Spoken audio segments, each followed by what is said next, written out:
when we think of Bharat. Asato ma sadgamaya, tamso ma jyotirgamaya, mrityor mam amritam gamaya, tamso ma jyotirgamaya. Take me from darkness to light. That has been the call of sages and seers of India, and Bharatiya Vidya Bhavan has kept up the spirit of propagating the ideas, the thoughts, the insight, the wisdom of Indian sages and seers, not only in India but in this part of the world also. About 35 years ago, Bharatiya Vidya Bhavan came into existence, and it has done tremendously well.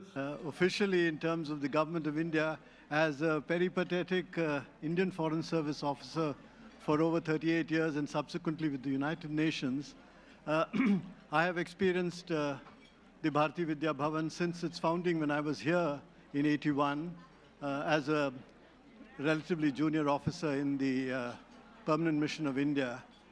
I do recall very warmly the generosity and hospitality of Dr. Jayaraman and Mrs. Jayaraman, who we very fondly remember today.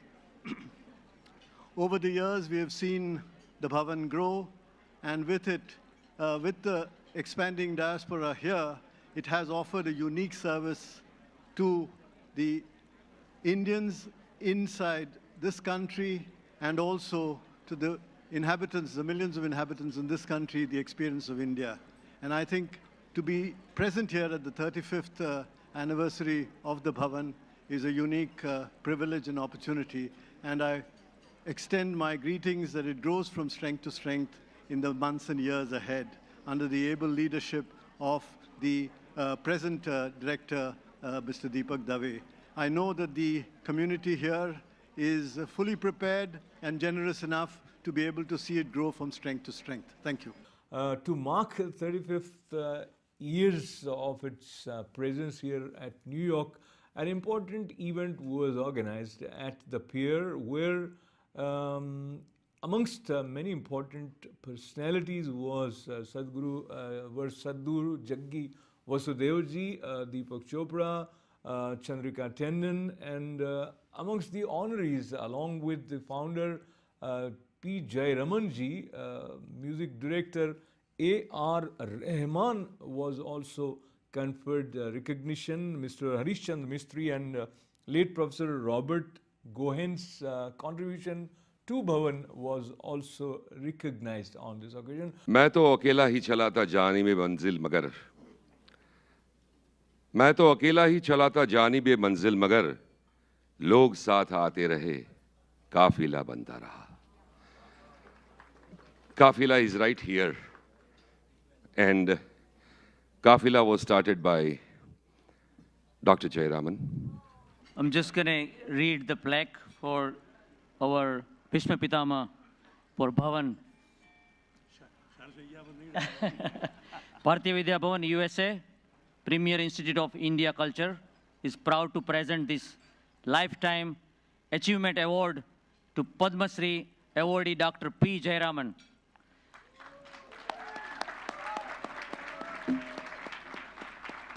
For his long-standing distinguished service, incredible visionary dynamic leadership, missionary zeal, exemplary dedication, and commitment as the founder and executive director of Bhavan USA in its phenomenal growth and success, monumental services and scholastic accomplishment in the field of education and literature, humanity, humility, and resourcefulness. Bhavan grateful salute Dr. Jayaraman for landmark legacy, mastery in the Sanskrit, Hindi, Tamil, and Indian philosophy, and projecting globally beautiful and cultural landscape of India, celebrating 35th glorious years of services. HR Shah Chairman, Dr. Naveen Mehta, President and Trustee, Deepak Dave, Executive Director, and Kenny Desai, myself. Thank you. At the Pier Hotel, the audience was excited with the presence of Sadhguru Jaggi Vasudeva ji and Deepak Chopra, Chandrika Tandon, but many of them were expecting one of the honorary legendary musician A.R. Rahman would sing something. He did, but just one line. Yes, Mr. A.R. Rahman.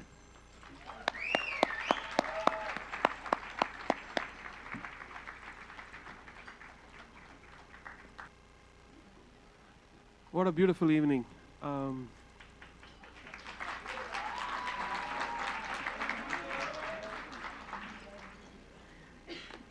The first time I ever performed in the US was because of Bhavan.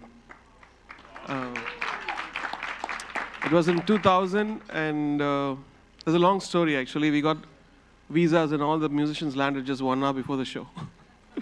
So I can never forget that show. It was a beautiful show, and thanks again for such a beautiful gesture. And today I also learned a lot about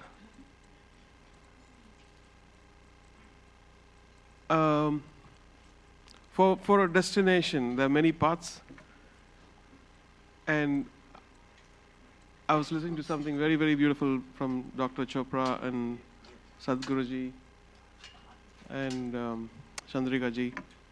Thank you so much, and have a great evening. God bless. Suddenly got a mood to sing an old ghazal. आज जाने की जिद ना करो. That's it. I'm not used to that stuff. Usually I prepare for my concerts for like 2-3 weeks. I'm actually in a listening mode, more like you guys.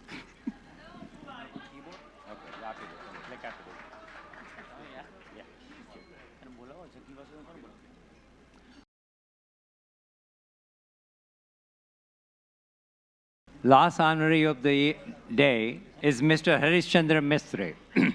I'm humbled to have been chosen to this prestigious award. It is an incredible honor to be acknowledged by an esteemed organization like Bharatiya Vidya Bhavan USA. My sincere gratitude to Bhavan's committee for selecting me as one of the award recipients. Today, I join other honorees and accomplished leaders like Dr. Jayaraman, Professor Gohin, and A.R. Rahman receiving this recognition. Bharatiya Vidya Bhavan is an institute of Indian culture, education, philosophy, and arts.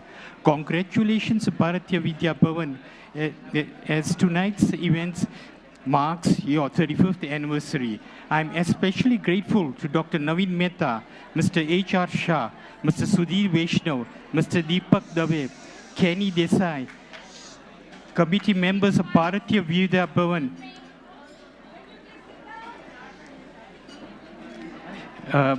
and others who made this event possible.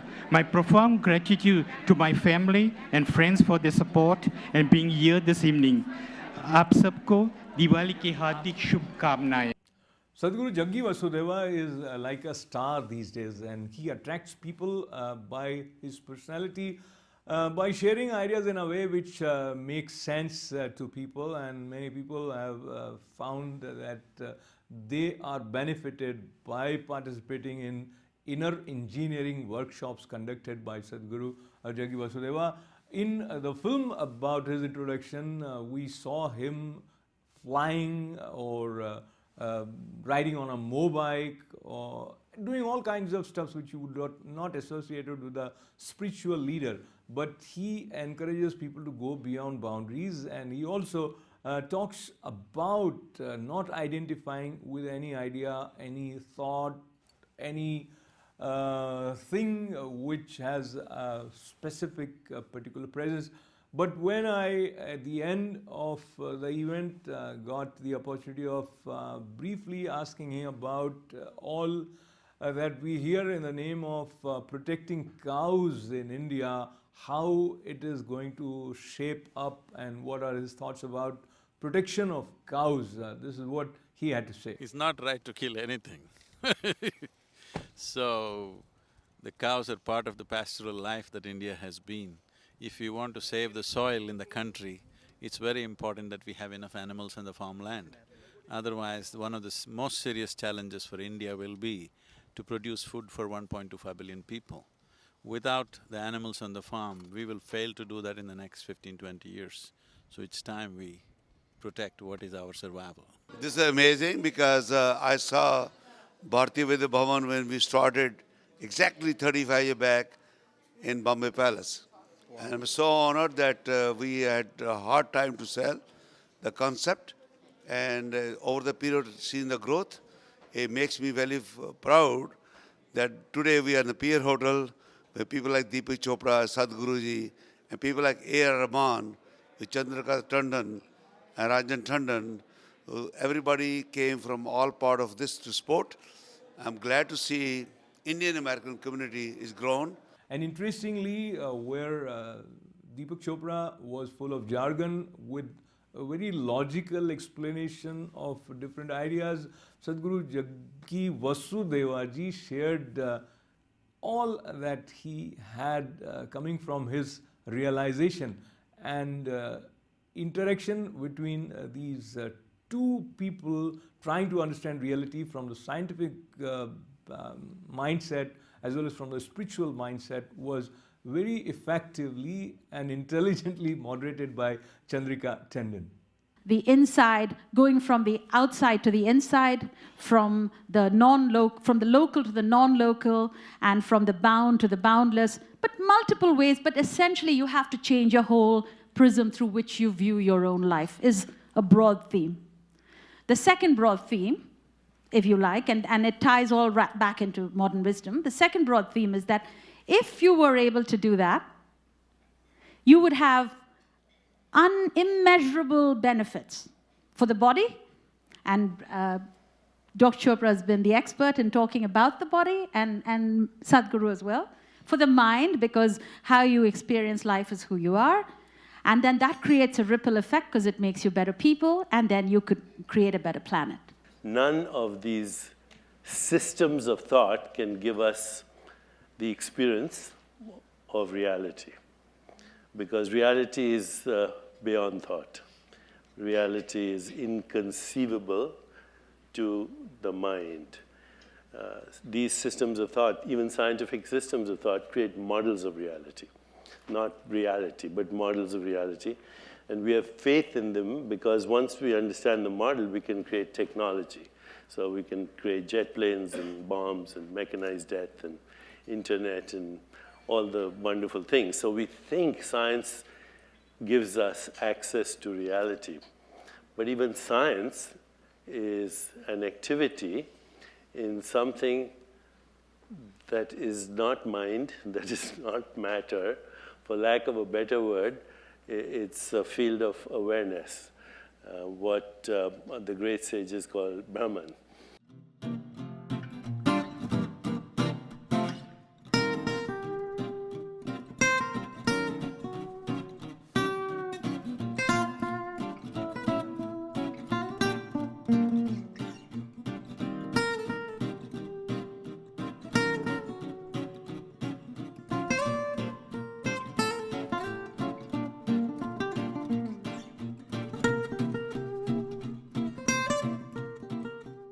My only sadhana has been that right from my childhood, I never got identified with anything. Either the family, or the culture, or the religion, or the society, or various other things happening around you, including your parentage, your siblings. I was involved with them, but never identified with anything.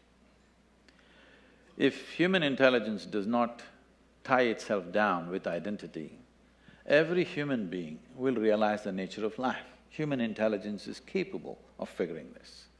When I say intelligence, as Deepak pointed out, it's beyond the thought process. Unfortunately, because of the type of education systems we have today, we are completely committed to one dimension of our intelligence, which we call as the intellect, which is just the thought process. Thought can only happen with the data that you have gathered through five senses, which is very limited, one thing. Another thing is, the nature of data that the senses gather are only useful for survival process. The very nature of how you see things, how you hear, smell and taste and touch life is only relevant for survival process. If you wanting to know the life itself, then these instruments of perception are no good. Even what is light and darkness is a debate between you and another creature which sees darkness as light, isn't it? If you sit with an owl and start an argument as to which is light and which is darkness, it's an endless argument, but who do you think is right? Hello? If you're saying both, you're either in the diplomatic corps or you have a successful marriage. Some have both. You have learned to say both, but which is the truth? What I see is the truth or what the owl sees is the truth? That's not the point, it is just that nature has opened up our sense perception as it is necessary for our survival. Accordingly, it has opened up sense perceptions for different creatures as it is necessary for their survival. But if survival is all you're seeking, this is good enough, the five senses. But once you have come as a human being, somehow survival is not good enough. If your stomach is empty, there's only one issue about food. But once the stomach becomes full, you have 100 issues going on. So the nature of the human being is such, no matter what you do, you want to be something more than what you are right now. And if that something more happens, something more, it's an endless pursuit. So somewhere, a human being is seeking a limitless expansion, but trying to do it with physical means. The very nature of physicality is a defined boundary. If there is no defined boundary, there is no possibility of physical happening in the universe. But now, a human being is longing for the boundless, that too in installments and through physical means. Through the boundary, you're trying to become boundless. The desire is fantastic, the method is hopeless.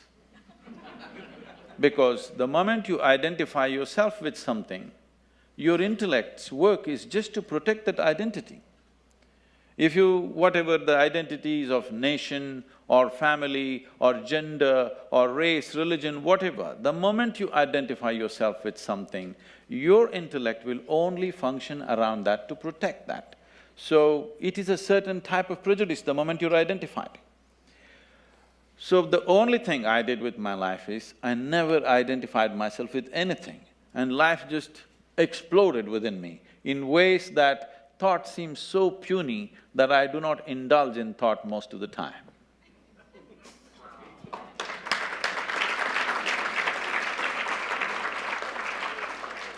You know, what you're saying, for all of us here, in some way, shape or form, we all pride ourselves on thinking human beings. This is a tough pill to swallow. Thinking is just recycling of the data that you already gathered. So, what is the leap of faith that you go from this perspective of thinking and thoughts to we don't belong to anyone, you know, we are not identified with any instrument, with any sort of localness.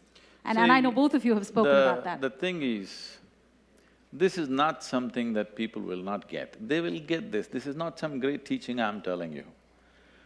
If you get it right now in your life will transform in ways that you can't imagine possible. While Deepak Chopra was his usual self, effortlessly bringing in references from science as well as from scriptures, Jaggi Vasudevaji was very quick in connecting with the moment through his realization, and one of the secret that he said was he has not read any of the scriptures, and he actually was not recommending others also to go and study scriptures, whereas Deepak Chopra, along with his mastery of all the scientific books and material, also shared that he has read Vedas, Upanishads, Yoga, Vashishta, Bhagavad Gita, and indeed many other books. interaction between these two minds and their awareness of the reality, the way they shared was quite interesting and engaging. So, the entire culture of what you're calling as Bharat is about Vairagya. The word Vairagya means… Rag means color, Vairag means beyond color. But if you say colorless in English language, it is a very negative connotation of being colorless. Let's put it as transparent. Because it's transparent, it can take on the color of anything right now. Right now, if my background is red, I'm red. If it's yellow, I'm yellow. I'm picking the colors from you, okay? Thank you, I appreciate it. Well, blue and gold aren't bad either. Dr. Well, did you have something to add to that? Just to elaborate on what he said. You're listening right now. You're listening to me, you're listening to Sadhguru, to Chandrika. I just said you're listening to us here. Now, just for a moment, turn your attention to who or what is listening.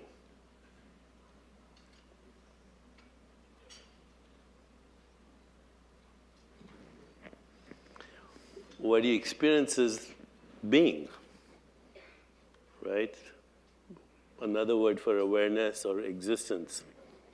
It's not a thought. Thought is what creates the subject-object split. Being is all there is, and being is not a thought. Okay, so as even now, if I asked you, are you aware? That's being. Now everything else is just a modulation of that. It's a feeling or a thought or a sensation or a perception. We call that the mind, we call that the body, we call that the universe. But all there is being and its modulations. Because what you experience is sensations, images, feelings, and thoughts, and then you say, oh, that's a tree, that's a body, that's a universe, that's a rock. There are just different combinations of being and its modulations. Did you all understand that? Thoda sa, some. It's a very… and I think this is part of the complexity I think we all struggle with. Because you try to explain it in words.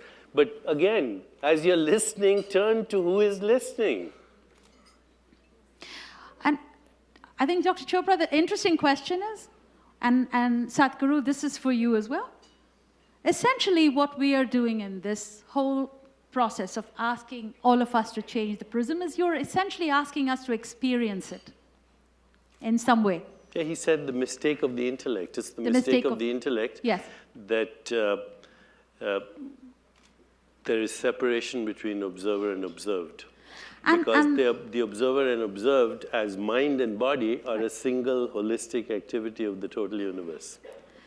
And if you go back, I think in the earlier session, there was quotes from the Gita, and I know you all, and you've spoken about that as a Sadhguru, about… and so the whole… have not. Not now.